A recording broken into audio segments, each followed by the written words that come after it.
How you going? So I've been home from Mustang Makeover in Aachen for about 2 weeks now. To be honest with you, I'm still trying to come to terms with everything that happened that weekend.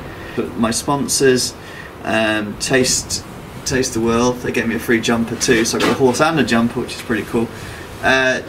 Taste the World, they and Nina Eichinger, who was doing the presenting,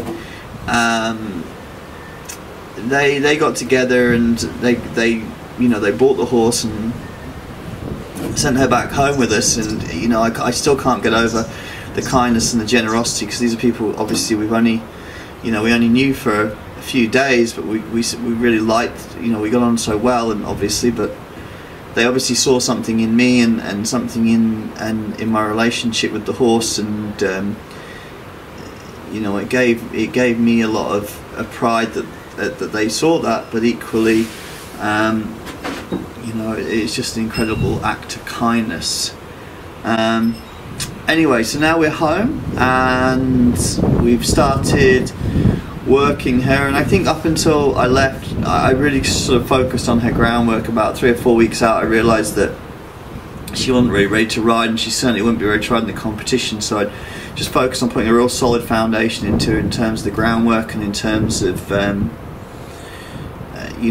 building up that confidence. We climbed on her a bit, but I never really rode her, and since I've been home I put some rides into her, sort of about ride 7 or 8 now. I've been focusing mainly on getting her moving forwards, moving her out of the walk and the trot, and encouraging her just to travel and move out and go somewhere, because that was something we were struggling with to start. It was just quite sticky, and she just wanted to stop and let me reassure her, and now she's sort of happily sort of moving out and forwards. I've been going through my foundation ridden program, which you can find on my YouTube channel, most of the exercise on there. Getting so I can move her hindquarters around, especially to the right.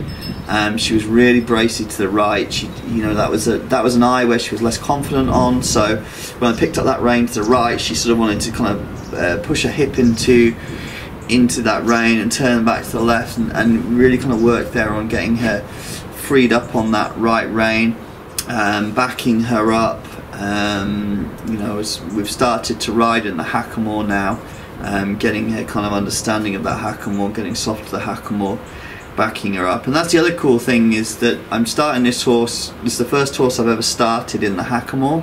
Usually I would start a horse in a halter, move them to a snaffle bit, and then go to a hackamore, because I've never really had a horse that wasn't for sale. But this horse is not for sale, I'm never going to sell this horse, so she doesn't need to be able to go in a snaffle bit. We're going to start in the hackamore, and certainly in the next couple of years that's where we're going to stay, and I'm really kind of looking forward to that sort of adventure as well.